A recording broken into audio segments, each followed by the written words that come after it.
Hey everyone. So, last night the Senate voted 96-0 to push through a $2.2 trillion bailout. And it's a package, and it does some good things, but it does a lot of bad pro-corporate things as well, and it seems like, no, the Senate did not learn very much from the 2008 economic crash. I wanted to break that down for everybody, but I wanted to also quickly give a shout out to David Dayen, friend of the Young Turks. He has a great article about this in the American Prospect that really informed me, and a lot of what I'm going to share with you guys, including New York Times and Washington Post articles, comes from that. So let me highlight the 5 big parts of this bill. The first one, I think what most people are concerned about because it affects them directly, are the individual stimulus payments. So most adults would get $1,200. For every child 16 and under, the payment is an additional $500, but there are stipulations, and it could take weeks for it to hit people's accounts. So if you're set up already with direct deposit with the IRS, but if you don't have direct deposit, if you don't have that set up and you're not, I think, one of the 70 million Americans, it could take months for that singular payment. And it needed to be way more than that. The biggest problem with it, too, is that it's means tested. No, corporations don't get means tested. They don't pay taxes, but they get bailed out still. And it's based on 2-year-old IRS data. So in Pelosi's version of the bill in the House, they were using 2020 tax data, but in the Senate, they were using 2018. So you don't get money, truly, if you make over $100K a year. I'll get into the finer details, or you guys can read about that because I want to get to the other points. But the Senate chose not to vote forward that version, and the House is almost certainly going to pass it and send it to the president's desk to sign. So number 2, the unemployment benefits. That's another big prong of this. This is the part Bernie Sanders fought hardest for, and I think was very successful in. It's a $600 per week increase in unemployment insurance, and if you make $75,000 or less, this should kind of nearly replace your income in theory, even if you're a gig worker or if you're a freelancer. So the biggest problem, though, is that this is run through states and state unemployment insurance. And shocker, the Wall Street Journal reports that not all of the states are up to date on unemployment claims and the coffers of the unemployment insurance benefits, all of that. That hasn't been refilled for 22 states since the 2008 crash. So look that up. Look up your states. See what the state of your state's unemployment insurance benefits are.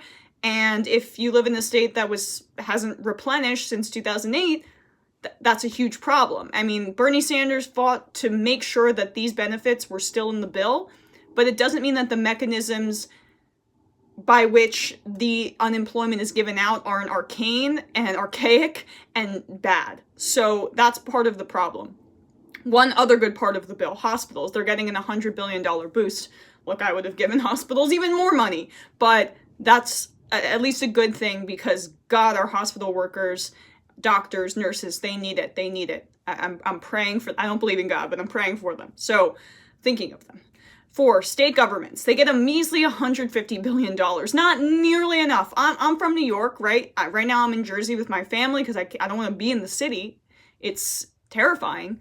But $150 billion is not nearly enough. Not nearly enough. And the Republicans from the red states know that. They know that. They don't care, though. And that's a whole nother story. If you saw Dinesh D'Souza was on Fox News on his ex-girlfriend, seriously, Laura Ingram's show last night, and was basically talking about how, oh, look, the red states aren't being hit that hard, so who cares? Okay, the big meat here. This is the biggest contrast. What small businesses are getting versus corporations. So small businesses are getting $350 billion in forgivable loans, which will only be forgiven if they maintain payroll. Meaning if they don't lay people off, right? Corporations, they don't have that stipulation. $500 billion for a major corporate liquidity program through the Federal Reserve, and there are no preconditions. It's at the discretion of the Treasury Secretary, aka the foreclosure king, coming a full circle, Steve Mnuchin. That $500 billion will turn into $4 trillion. The New York Times reports How is that possible? How can, if a bill says 500 billion, how could it turn into 4 trillion? The answer lies at the central bank's emergency lending authorities given to it by the Federal Reserve Act. When the Fed declares that circumstances are unusual and the Treasury signs off, it can set up special programs that essentially buy debt from or extend loans to businesses large and small. The Fed could simply print money to back that lending, but it avoids taking on credit risk, so it asks for Treasury funding to insure against its losses, but those taxpayer dollars can be leveraged. Because the Fed expects most borrowers to pay back, it does not need for one-on-one support. As a result, a mere $10 billion from the Treasury can prop up $100 billion in Fed lending, and voila. So it's basically the Treasury and the Fed working together there. That $454 billion Congress dedicated to Fed programs in the aid bill can be multiplied many times. I wonder, at the discretion of Steve Mnuchin, where that multiplied money is going to go. Terrifying. So that's a bit convoluted, but if you understand that it gives Steve Mnuchin specifically wide discretion, then you can understand why people are outraged over it. Because the Republicans keep saying, oh, small businesses. No, the small businesses don't fund their campaigns. So that's the problem. They're not going to get that multiplied money from the Fed. Steve Mnuchin isn't going to be advocating for them.